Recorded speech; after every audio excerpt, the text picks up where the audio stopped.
On today's episode, the dynamic duo talk about Comic-Con.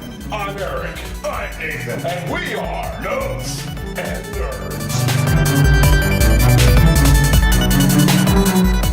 Right. Hey guys, we are here to tell you about the big announcements at Comic-Con 2014 last week. So, without further ado, we're just going to dive right into this. Okay, one of the big announcements was Marvel's Daredevil television series to hit Netflix 2015. Daredevil, as far as on Netflix is concerned, has been going around for at least about most of this year. Yeah. At Comic-Con, they really gave a little bit more information. You know, the fact that, like, again, it's backed by Netflix with a streaming service. It's going to be starring Charlie Cox, Vincent D'Onofrio, sorry if I said that wrong, Rosie O'Dawson, and quite a few others. Showrunner Steve S. DeKnight says he has his hands on the reins. He's making sure that staying true to the comics and go from there. And the press releases over the weekend really just covered the fact that it's hitting May of 2015. Hope it's really good. Like Daredevil, kind of guilty pleasure. I was a fan of the movie, even though it was very hated. I didn't see a problem with it. I liked it. I thought it was a good cast. Maybe I found some weakness in the plot. There was a little bit. I think it really boils down to the Affleck haters. Ben Affleck just has so many haters out there, it's ridiculous. I mean, sorry folks, I actually look forward to him being in Batman. Amen. So anyway. Okay, Ninja Turtles at Comic-Con 2014. They had a pretty big panel leading up for the August 8th release of the film. They had Kevin Eastman was on the panel with the producers Andrew Farm and Brad Fuller. There was also, Will Arnett, Megan Fox, along with film director Jonathan Liebesman was also available on the panel to answer questions from fans. Your kids just saw the pre-screening over the weekend, right? You just gotta rub that in. I know. I'm jealous. Yes. The bad thing is you're gonna have to duct tape their mouths quiet. I know, so I don't hear all the good stuff. Yeah, they actually won this thing online, and the whole family got to go see it up in Illinois, where we were stuck down here and didn't get to see it. So now I gotta wait a couple of weeks in just pure Chelsea hatred. Next Saturday, I'm going to go see it. I plan to go see it. But yeah, the Ninja Turtles, they had a lot of stuff, actually. They didn't just do the movie, they talked about the new mobile app. They talked about the cartoon as well, because it's getting ready to go into its third season, and it got picked up for a fourth season. Yeah, it's popular. Yep. Next we got Dwayne Johnson teases Shazam or Black Adam role. The video has already been out around the internet a bit. The Rock has talked about some of his acting stuff that's coming up, and there was a question asked by the interviewer about rumors. And Dwayne Johnson just kind of beat around the bush, if you will, without actually blatantly saying anything. Made a lot of references to the Shazam franchise, but he didn't confirm nor deny anything. But every time he said a certain line about the characters, usually more on the lines of Shazam, he had that big old rock smile on his face. So, yeah, I'm pretty sure he's going to be Shazam. It'd be cool. I mean, I'd like to see him as either one, because they're both good characters. We'll just have to wait and see, and can't wait. The big thing about The Rock is, for somebody who does some really impressive action roles, he's one of the few actors in Hollywood that has an amazing chemistry with children actors. Yes. So the fact that, Shazam being the superhero version of the small boy who yells out Shazam and becomes Captain Marvel, it's going to make sense that he's got to work good with kids because he's going to be around them. Yep. Next we have Walking Dead Season 5, Cure Hopes and Cannibal Hunger. Yeah, there's been a lot of stuff, promos, trailers, everything coming out about the new season for Walking Dead. If you read the comics, you kind of have an idea what to expect. Those of you that haven't read the comics, read the comics, play the games, watch the series. It's good stuff. I was never a big zombie fan until Eric introduced me to The Walking Dead, and man, I love it. The Walking Dead, this season, though, I've read the comics all the way up to issue 27. I still have 28 and 29 to read, which I have on my tablet. I know what's going to happen. I'm not going to spoil anything as regarding the cannibal issue at Terminus. I'm not going to ruin anything about the Cure Hope, and I'm not going to ruin anything regarding what's going to happen after all this. But I will tell you, this season, there has been a handful of rumors that I've caught that I wish I didn't catch, but after reading the comics... They do have a trailer out now for it, a little tease trailer. If you get a chance, watch it. It's really good. It should be up on our website before too long. We just haven't had a chance to get it up there yet. I seriously watched it, and within that 1 minute after it stopped, I was like, more! What? So yeah, very intriguing. It's going to be an impressive episode. It kicks off Sunday, October 12th at 9 p.m. Eastern Time on AMC. Can't wait. Can't wait. That's something that shows you that this show has some staying power, too. Oh, yeah.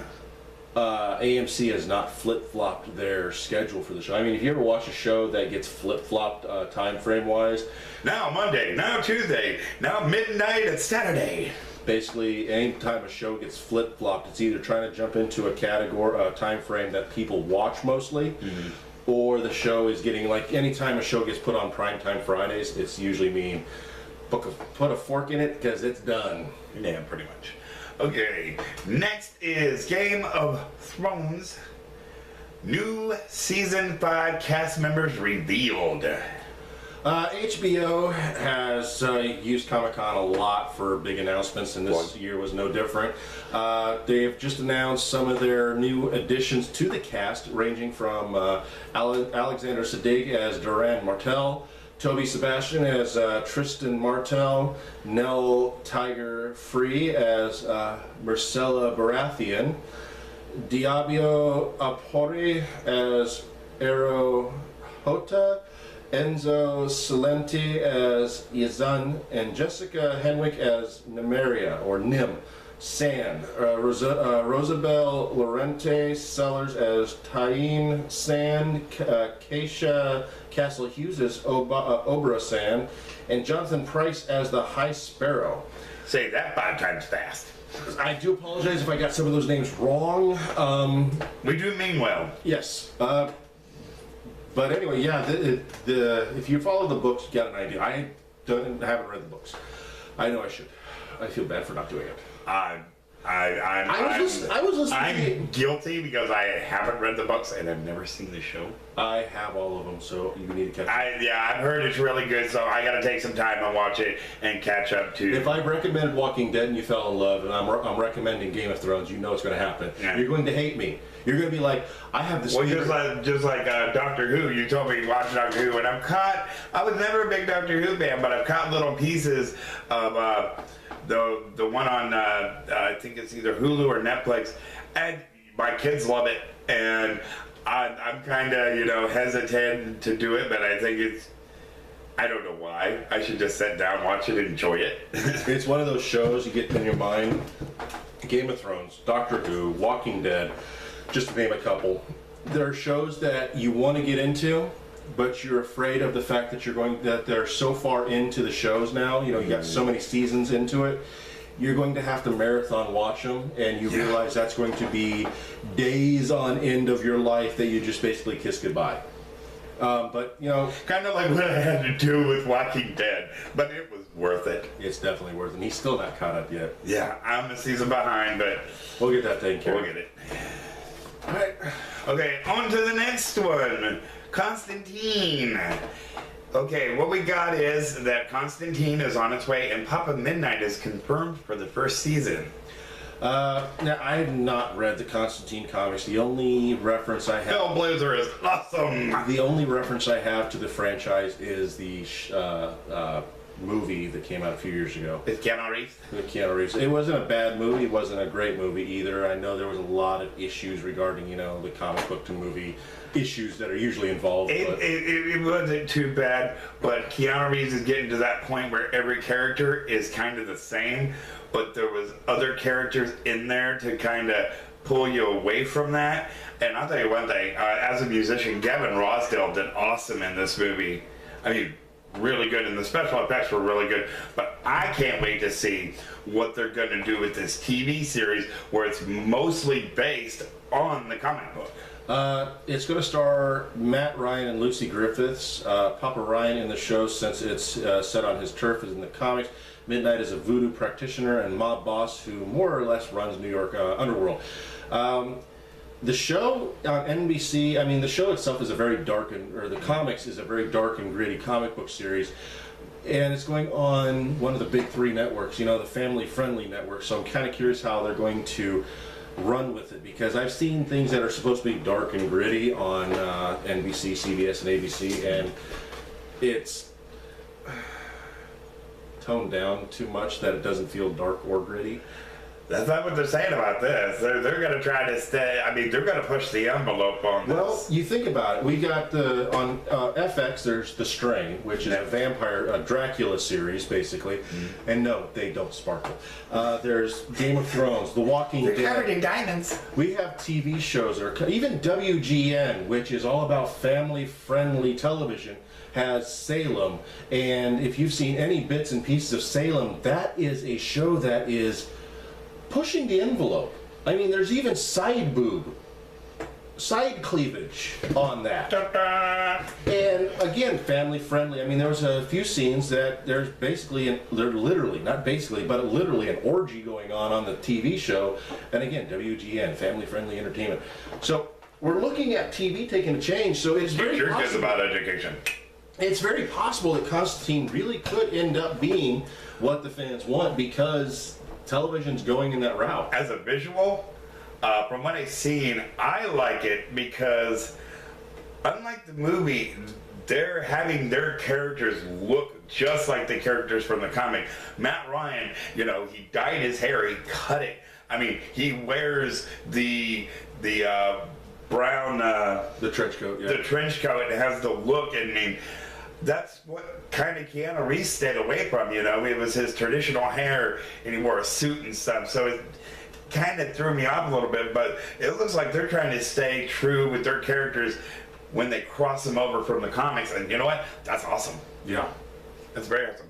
Okay, next, this is a two-parter, so we're going to break this one down. We're going to talk about Godzilla 2 and maybe some teased characters. Well, Godzilla has some issues as far as, the fans were a little weren't happy, but I'm sorry, people, come on, get over it. It was a Godzilla film and it was done right. And when the original creators, Toho Entertainment from Japan, says, it was good. Well, I think most people's problem with the new Godzilla, because on the actor, people. Because they use Godzilla as a metaphor. They didn't use him as a main character. He was used as a metaphor. Newsflash, in the very first 1954 Godzilla film, Godzilla was a metaphor. In this movie, he was used basically as Mother Nature's destructor. Exactly the same thing that happened in the 1954 version. Yep, he was brought forth to cleanse the earth. Didn't care who was in his way, but he was there to purify the earth. Same thing that happened in the 1954 version of Godzilla. And still, you guys are mad. I don't know about 1954 because everybody loved it back then. I love Godzilla. What I didn't like, there was a version of it which I don't want to go too into. But 1998. Yes, and it was horrible. Sorry, Matthew Broderick. What were you thinking? Yeah, it wasn't that good. But the new one, I have not seen it yet. But it looks really, really awesome, and I like how this Godzilla looks like the one back then. Except a little more realistic and not so rubbery. He doesn't look like a giant. He doesn't. Well, no, the 1998 version, I thought giant iguana, which, if you remember, he was.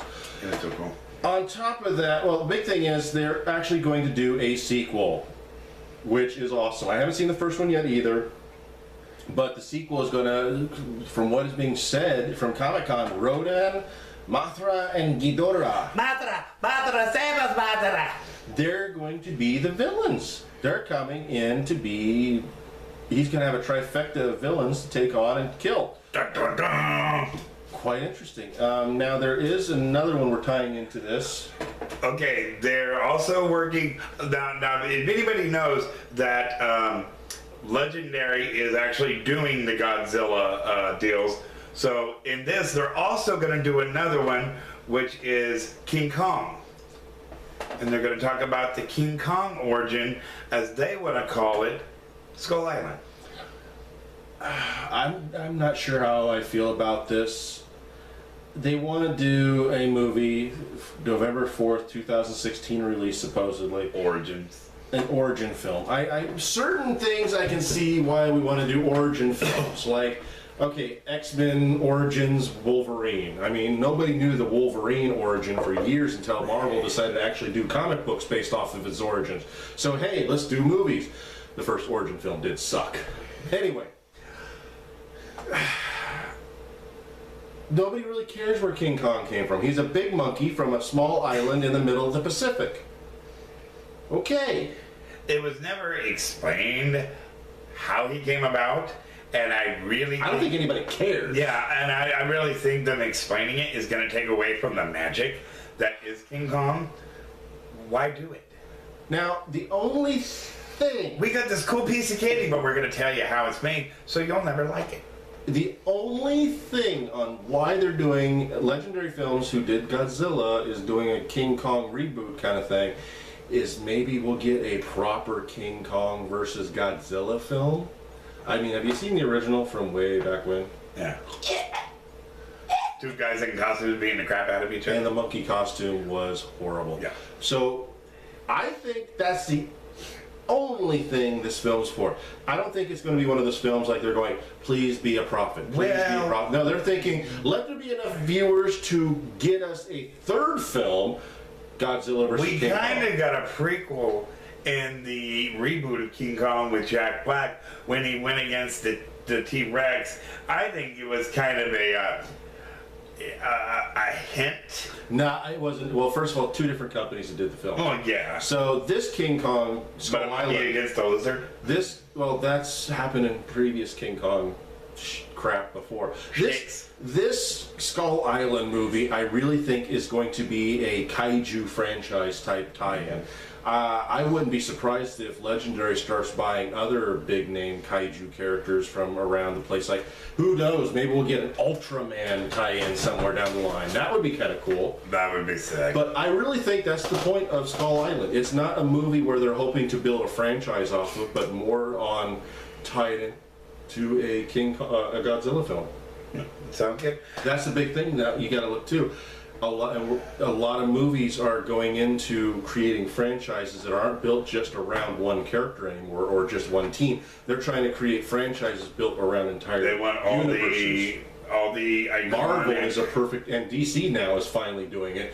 They're two great examples of creating a cinematic universe that you can have independent films here and there that are really more or less to help tie everything together. Well, sometimes you just don't want to focus on one thing because there's so much better things in that universe to tie it all together. So why not just be like, hey, we're going to take this, we're going to take this, we're definitely going to take this and put it all in this giant melting pot.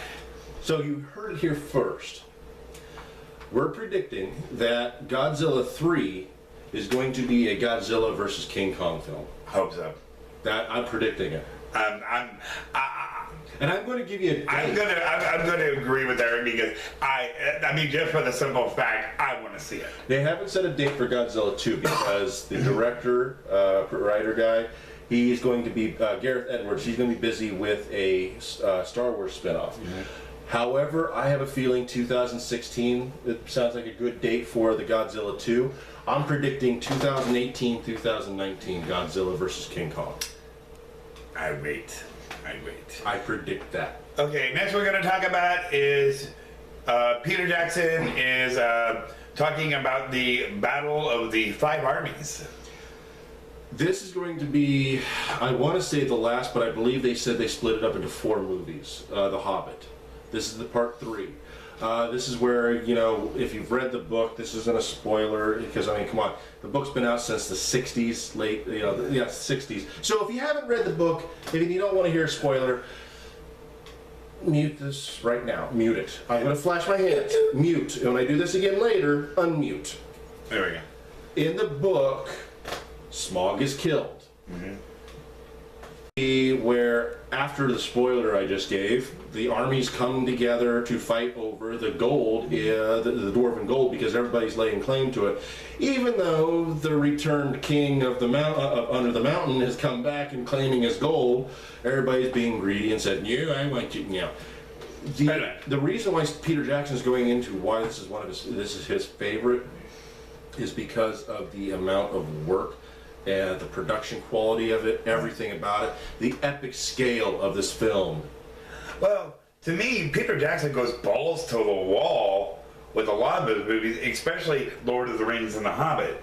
I mean, I wasn't a big fan of the Lord of the Rings series, but I have to say, I like the Hobbit series. I mean, I liked it as a kid with the animated series, but the way he's doing it and making it live action, it is so good. Something I didn't catch before, but Peter Jackson also stepped in to take Guillermo del Toro's position as the director of the film due to, and I did not catch this in the news at the time, I'm kind of surprised about it, so shocked, MGM's bankruptcy disrupted the whole planned schedule. So Peter Jackson, being a producer of the franchise, stepped in to kind of help cut the cost. I feel sorry for Guillermo del Toro. Yeah. I hope he comes back for the 4th film, if there is a 4th film. Yeah. But all the same, though, I'm anxiously awaiting, or not anxiously, I'm excitedly awaiting this film, released on December 17th, 2014. My daughter's birthday. Cool. Cool birthday present. Can't wait. Next we're going to be talking about Guardians of the Galaxy 2, and it's confirmed for a 2017 release date. Usually movies don't get an announced sequel until like a couple weeks or within a couple of days after the initial release. Usually after the first weekend, you know it's going to be a sequel, because like Avengers, after the first week, we know, hell, after the first weekend, when it was hundreds of millions of dollars already, we all knew it was going to get a sequel. When the $1 billion mark was hit, yeah, it was all but confirmed. It was good. So Guardians of the Galaxy 2 hasn't even been released yet. Oh, it has been released, July 28th. So it's been released 2 days now. But this announcement came last weekend before it even hit. Yeah. So that must mean this film is that good. Well, they're talking about this, but if you read another news, they've already put them in the animated world. I mean, they have their own cartoon. They're actually in the mentioned in the Justice League, the Mighty Heroes, and the Ultimate Spider-Man cartoon. I mean, bam, bam, bam, bam, bam. But the fact that they're getting a sequel already before the film's numbers have even been released yet, it must have tested exceptionally well in test audiences, because it's really hard to imagine. And 2017 isn't too far off. No. I mean, that's literally... It's not so long of a wait, you just be like, okay, now I don't even care. It's long enough where you're like, okay, let's go, here it is, yay! And what's also great is there's going to be so many Marvel films in between these that, you know, Disney's really going balls to the wall with this, and I'm not complaining. About time. Well, they have been. It's just that Marvel has had such a problem getting good movies to the theaters, because you got to think, DC has had Warner Brothers. Warner Brothers has always distributed DC content. Well, they own DC. So Warner Brothers has always had good product out there, whereas Marvel has always been kind of hit and miss, because it was whoever would buy the license from them. Now, Disney pretty much owns everything that's worth mentioning. Yep. Except X-Men, Fantastic Four, Spider-Man, and I'm trying to think what the other one was. There's one more out there somewhere. I hate to say it, but give it time.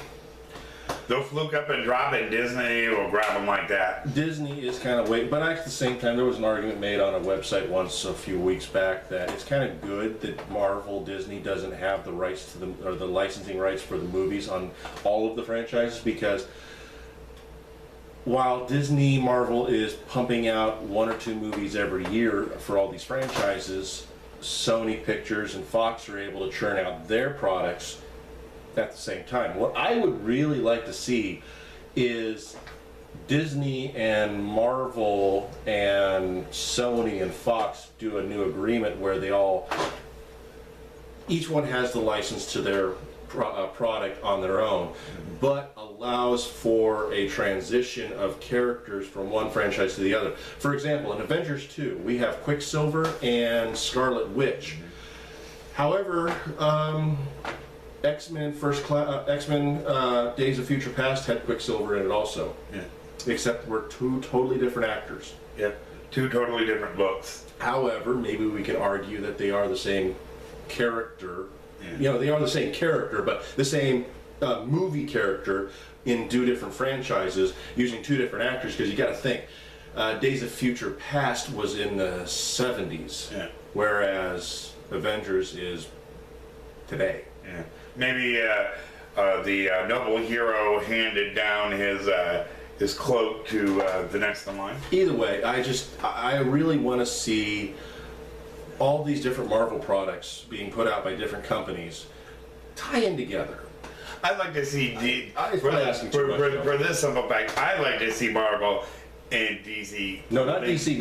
I don't want to see a Marvel DC. I'm talking all Marvel's franchise. I It would be great. I would love to see a Hulk versus Superman film. That would be awesome. I want to see Justice League versus Avengers. And that will happen as soon as I grow boobs. Yeah, we won't see it in our lifetime, but we want to see it so bad. Yeah. Okay. Next and final, we saved the best for last. Maybe. Oh, yes. AntMan, the cast in Bates Comic-Con. Paul Rudd and Michael Douglas were on hand for the occasion. Paul Rudd, who will play Scott Lang, the new version of Ant-Man, and Michael Douglas, who will play Hank Pym, the original Ant-Man. Even though the filming hasn't begun shooting yet, Marvel had Michael Douglas and Paul Rudd help put together a short teaser for Comic-Con. It's expected to hit in July 17th, 2015, but this is one of those things where it's in production hell. Directors get attached, directors fall out, director gets attached, director says hell no. Writers come in, and then producers say this script needs work. Another writer comes in, fix that. Then another writer comes in and says screw this all, and starts another script. The only thing we have solid is Paul Rudd and Michael Douglas. And even then, Michael Douglas is getting old. Yeah. He could die tomorrow. Don't die tomorrow. Yeah, please don't. Please don't. I would feel really bad. But you get my point.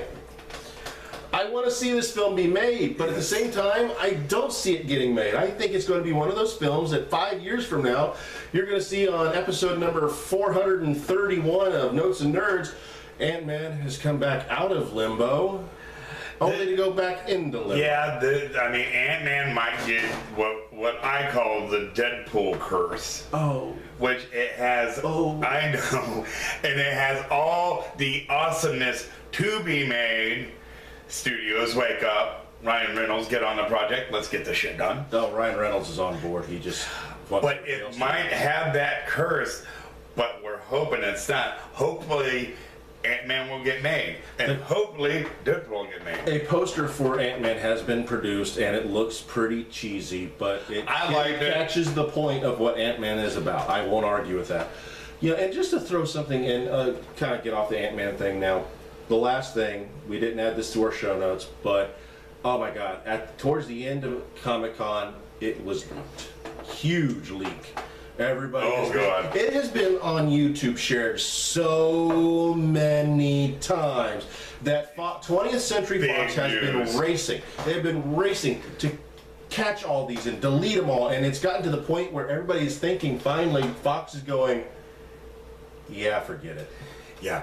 We got it too on our website. We have it on our website. We didn't download it and upload it ourselves. We're using somebody else's upload, of course. But don't erase it. I don't think Fox is going to erase them. I think Fox is finally getting to the point realizing people like Deadpool. And I think, first of all, Fox, you make the film. Don't change the look. Yeah, that. Deadpool wears red so the bad guys don't see him bleed. Yeah. That's what. If you're gonna do it, make him like he's supposed to. Don't do this mock-up BS. That Don't do what just you did to Wolverine. Yes.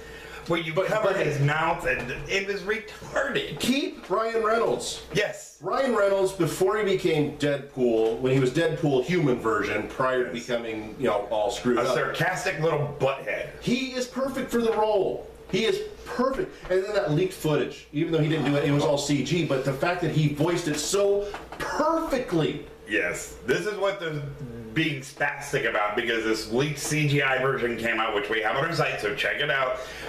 Was awesome. 20th Century Fox, make the film. Yes. Keep Deadpool.